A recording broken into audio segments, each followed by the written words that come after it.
22 अगस्त 1986 अफ्रीकी मुल्क कैमरून के पहाड़ी इलाके के एक गांव सुबम में जोसेफ वेन नामी शख्स की आंख एक अजीब सी आवाज़ के साथ खुलती है। वो उठकर खड़ा होने की कोशिश करता है तो उसे अजीब चक्कर आते हैं, आंखें धुंधला जाती हैं और यूं महसूस होता है कि वो अभी गिर पड़ेगा। लेकिन आवाज़ उसकी बेटी की थी जो दूसरे कमरे में सोई हुई थी। जोसेफ धक्के खाता हुआ कमरे में अपनी बेटी के पास जाता है तो उसकी सांस थम चुकी होती है। ये देखकर वो भाग के बाहर निकलता है ताकि गांव वालों को अपने साथ हुए हादसे के बारे में बता सके, लेकिन वो नहीं जानता था कि जैसे उसकी बेटी सोते सोते में मौत की वादियों में जा चुकी है, बिल्कुल वैसे ही उसके आसपास रहने वाला हर जानदार मौत की नींद सो चुका था। ये वो रात थी जिसमें 1700 से ज्यादा लोग मर गए थे।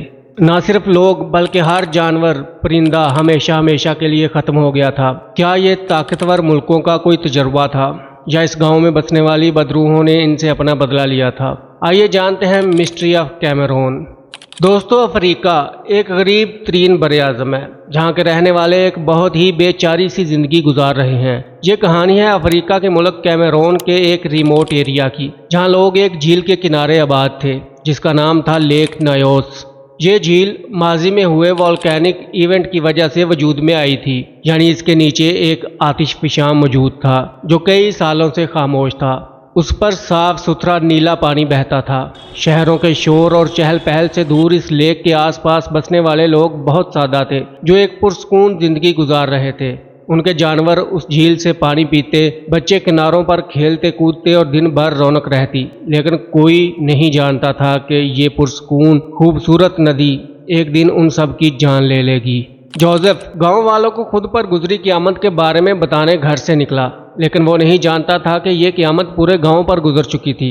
घर से बाहर निकलते ही वो हमसायों की तरफ भागा, लेकिन वहां भी लाशें ही उसकी राह देख रही थी।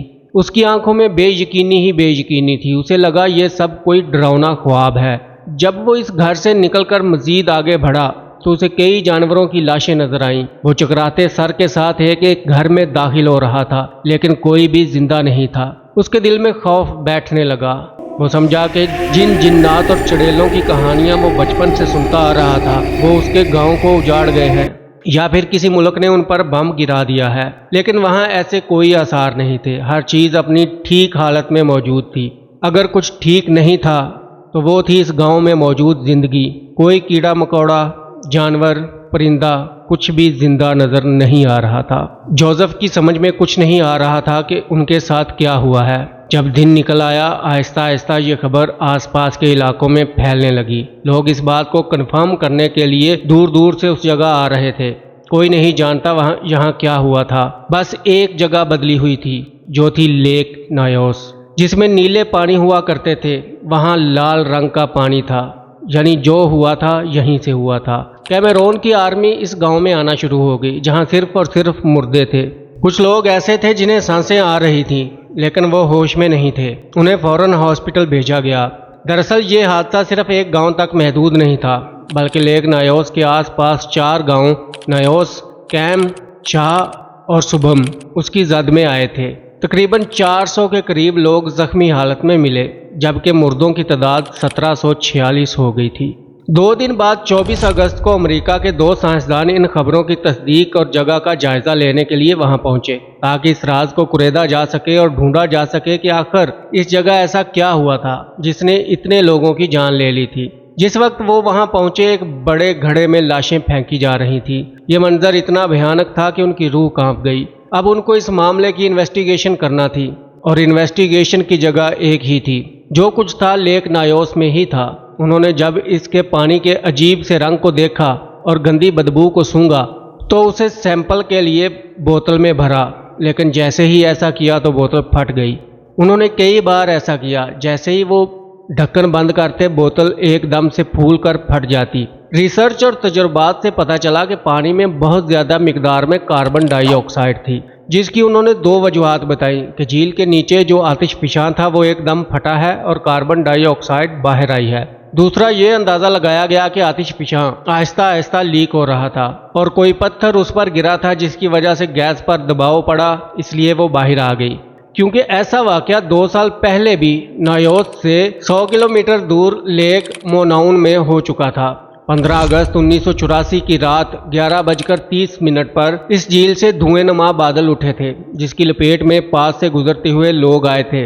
अगले दिन 10 बजे जब पुलिस वहां पहुंची तो 37 लोग वहां मुर्दा हालत में पाए गए। यहाँ भी यही कुछ हुआ था। दरअसल 21 अगस्त 1986 की रात जब लोग घरों में सोने के लिए लेटे थे तो एक अजीब सी आवाज़ सुनाई दी, लेकिन पूरे दिन के थके हारे लोगों ने इस पर कोई ध्यान नहीं दिया। बच्चे सो चुके थे और जानवर अपने बाड़ों में आराम कर रहे थे। किसी को ये गुमान तक नहीं था कि चंद ही लम्हों में उनकी दुनिया हमेशा के लिए बदल जाएगी। उस रात झील के पानी में से आने वाली आवाज़ एक जोरदार बादल की थी जो झील के नीचे से उठा था। कार्बन डाइऑक्साइड का बादल। पानी में छुपी हुई कार्बन डाइऑक्साइड अचानक हवा में उछल गई और एक बादल की शक्ल में नीचे की तरफ फैलने लगी। ये बादल तकरीबन 1.6 मिलियन टन कार्बन डाइऑक्साइड पर मुश्तमिल था। ऊपर हवा में जाकर तेजी से नीचे की तरफ बहने लगा और इर्द गिर्द के चारों गांवों को अपनी लपेट में ले लिया। दरअसल कार्बन डाइऑक्साइड की डेंसिटी हवा की निस्बत भारी होती है, इसलिए वो इर्द गिर्द की हवा में फैलने की बजाय बादल की सूरत में हवा में छा गई। ये बादल 328 फुट ऊंचाई तक गया और 25 किलोमीटर के इलाके को अपनी लपेट में ले लिया। और जब ये आहिस्ता आहिस्ता नीचे आने लगा तो उसने लोगों की सांसों को मुश्किल बना दिया। हवा में ऑक्सीजन की कमी होने लगी, लोगों को सफोकेशन होने लगी और एक एक करके दम घुटने से सब मरने लगे। यही कुछ वहाँ के जानवरों के साथ भी हुआ था। झील में मौजूद तमाम मछलियां भी मुर्दा हालत में इस पानी पर तैर रही थीं। यूं लगता था जैसे यहाँ कोई खामोश क़यामत गुजरी हो। जोसेफ, वो शख्स जिसने इन सब हालात को अपनी नज़रों से देखा था, उसने ये हालात कुछ इस तरह बयान किए हैं। मैं बोल नहीं सकता था, मैं बेहोश हो गया था, मैं अपना मुंह नहीं खोल सकता था क्योंकि जब मैंने सूंघा तो वो बहुत ही बदबूदार था। मैंने अपनी बेटी को अजीब अंदाज में खराटे लेते हुए सुना, बहुत गैर मामूली अंदाज में। जब मैं अपनी बेटी के बिस्तर की तरफ बढ़ा, मैं गिर गया और ज़मीन पर ढह गया। मेरे बाजुओं पर कुछ ज़ख्म थे। मुझे नहीं मालूम कि ये ज़ख्म कैसे आए। मैं बोलना चाहता था लेकिन मेरी सांस नहीं निकल रही थी। मेरी बेटी पहले ही मर चुकी थी। अब चूंकि वोल्केनो एक्टिव हो चुका था तो ये ख़तरा भी मौजूद था कि ये दोबारा से ना फट जाए, इसलिए इसके लिए कुछ इक़दामात करने की भी ज़रूरत थी। सबसे पहले तो झील को डी गैस किया जाना था, जिसके लिए साइंसदानों ने सलाह दी कि झील पर बॉम्बिंग की जाए जिससे नीचे मौजूद गैस बाहर आ जाएगी। लेकिन ये तरीका बहुत रिस्की था क्योंकि इससे झील की एक दीवार टूटने का खतरा था जिससे सैलाब आ सकता था, यानी एक और डिजास्टर। 3 माह बाद नवंबर 1986 में फ्रेंच साइंटिस्ट ने मशवरा दिया कि कुछ बड़े पाइप झील में दबा दिए जाएं जिनके जरिए गैस साथ साथ निकलती रहे। ये आइडिया सबको पसंद आया क्योंकि इसमें रिस्क बहुत कम था और गैस को कंट्रोल्ड तरीके से निकाला जा सकता था। इसको फाइनल करके रिसर्चर्स वहां से चले गए और इस बात पर रजामंदी जाहिर की गई कि 1 हफ्ते के अंदर अंदर यहाँ काम शुरू कर दिया जाएगा। मगर हकीकत में ऐसा नहीं हो सका, बल्कि पहला पाइप 14 साल बाद सन 2000 में लगाया गया और बाकी 2 पाइप आज तक 38 साल गुजरने के बावजूद फिट नहीं किए गए। कैमरोनियन गवर्नमेंट ने शक जाहिर किया कि ये कोई टेररिज्म एक्ट था जिसमें कुछ केमिकल्स को झील के अंदर दबाया गया था, लेकिन ऐसा कुछ भी नहीं मिल सका। कुछ लोगों ने ये सवाल भी उठाया कि ऐसे वाक़यात हमेशा थर्ड वर्ल्ड कंट्रीज़ में ही क्यों होते हैं, क्यों ये तरक्की याफ्ता ममालिक में नहीं होते? क्या ये हम पर किए गए तजुर्बात हैं? चूँकि गरीब मुल्कों के पास इतना पैसा नहीं होता तो वो इन सब को बर्दाश्त कर जाते हैं। आपका क्या ख्याल है, क्या वाकई ये किसी एक्सपेरिमेंट की टेस्टिंग थी जिसको अमेरिका ने साइंटिस्ट भेजकर कवर कर लिया था, या फिर ये नेचुरल डिज़ास्टर ही था? अपनी राय कमेंट सेक्शन में ज़रूर दें। मिलते हैं नेक्स्ट वीडियो में। Take care.